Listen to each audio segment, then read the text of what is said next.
New shops are finally here for real. The 404 Error Lifehouse, making its debut soon along with familiar faces, in front of the 6th Street metro station, the antique shop Buyan in Phylum Heights, will all be featured in due time. The Hot Pot restaurant will also officially open before Season 2 ends. I wonder what are these going to be used for. Well, we'll find out soon enough, I suppose. Yeah, Xinguang is going to be getting her own method of traversal. It's like, think about it as Miyabi's sort of special dash in a way. So, this character is also going to be able to move very quickly as well. Map and gameplay integration will attempt to better integrate certain monster skills with the stages and the environments to enrich your gaming experience. Ooh, I actually wonder how they want to implement that. Because right now the only thing that we have that is special to the Lemnian Hollow is that we have to get rid of these miasma spots in order to weaken the miasma shield of the ethereal.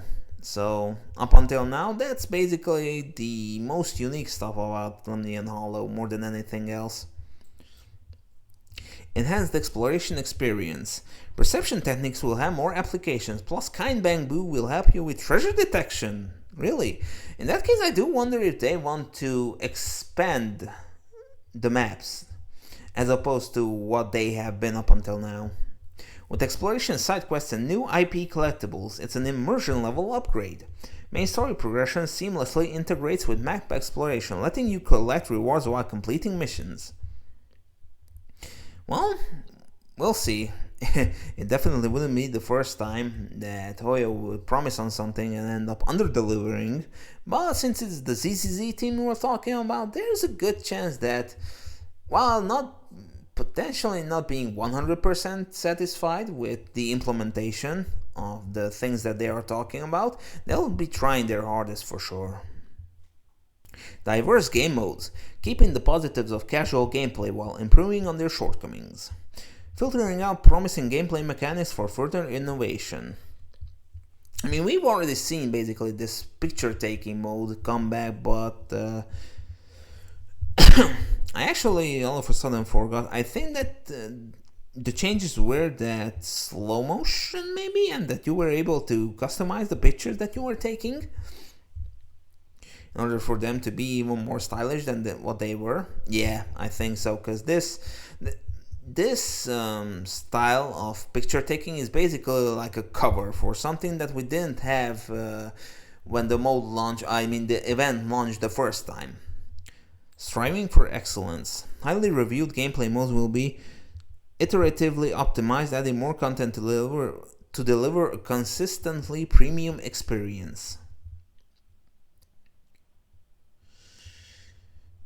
Well, they're not really saying about this. Like, right now I know that we are also... Do we have now the Golden Mecha Bamboo event, or did they talk about it? I don't know, but yeah, certain game modes are going to be appearing back, but they are going to improve on the formula, so we'll see what they'll be able to achieve in regards to that. But I already think that the events that they have for the games are very fine. Sometimes a little bit boring, but for the most part I thoroughly enjoy playing them. Hollow Zero is getting a massive upgrade. Integrated combat and exploration to create a gameplay experience with enhanced immersion and progression loops. Venture into the Hollow, gather resources, and grow stronger. Multiplayer. In multiplayer mode, players in a team can now jointly unleash the iconic chain attacks. Oh, so we are getting a chain attack, most probably a la Wuthering Waves, it seems like. More features, additional exciting mechanics will be added, making the multiplayer experience something to look forward to.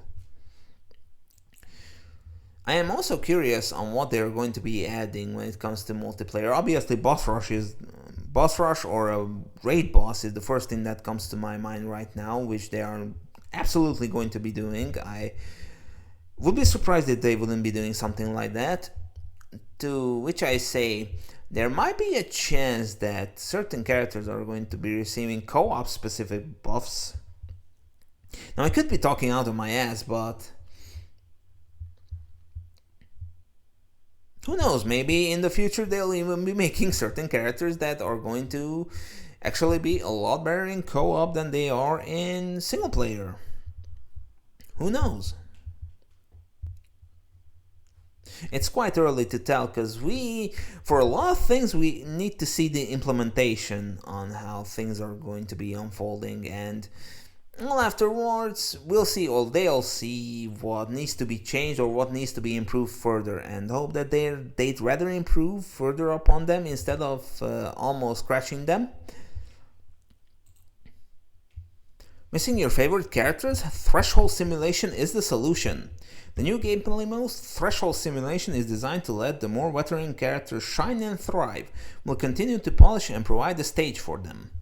So they're kind of doing, I think that is the mode where you have these stages where you have the Hollow Zero specific buffs for them, where you can let loose with the old characters that are kind of not really that good in the meta anymore.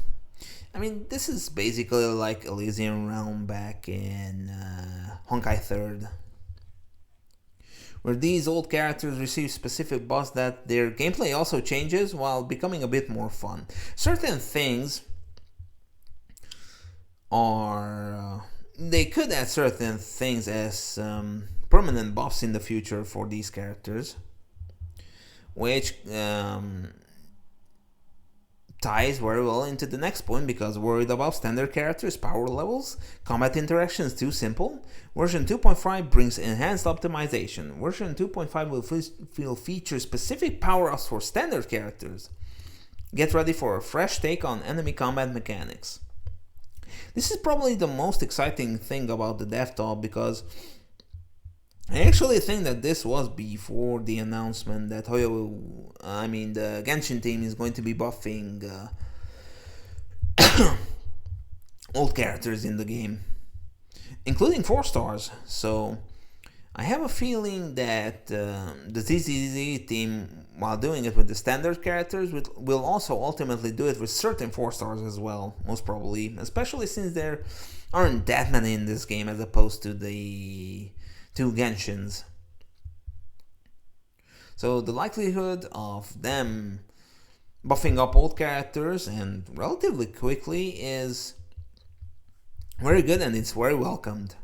So a lot of exciting things to look forward to with this game, and there are certain things that they talked about that we have to see how well they shall be implemented and how well they shall be holding themselves to their vision this time around, because it has been like 3 times that they announced certain things and then they're listening to the player base, but it has been like 2 or 3 times that didn't really give them or us, the players, the best results that we would have wanted to see. And I mean, I think that it has been said multiple times that the dev team is relatively new, so they still have to be a bit more experienced, but I feel that they are doing a really good job still with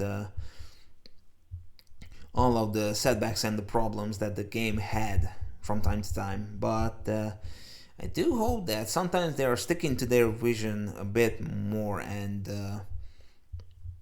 instead of it not being really good at the first go, they're expanding further upon it to the point where it just becomes that. But yeah, that is from that we'll only be able to see in the relatively near future, hopefully. But until we'll be getting to that point where we'll see those changes happen, until then, take care.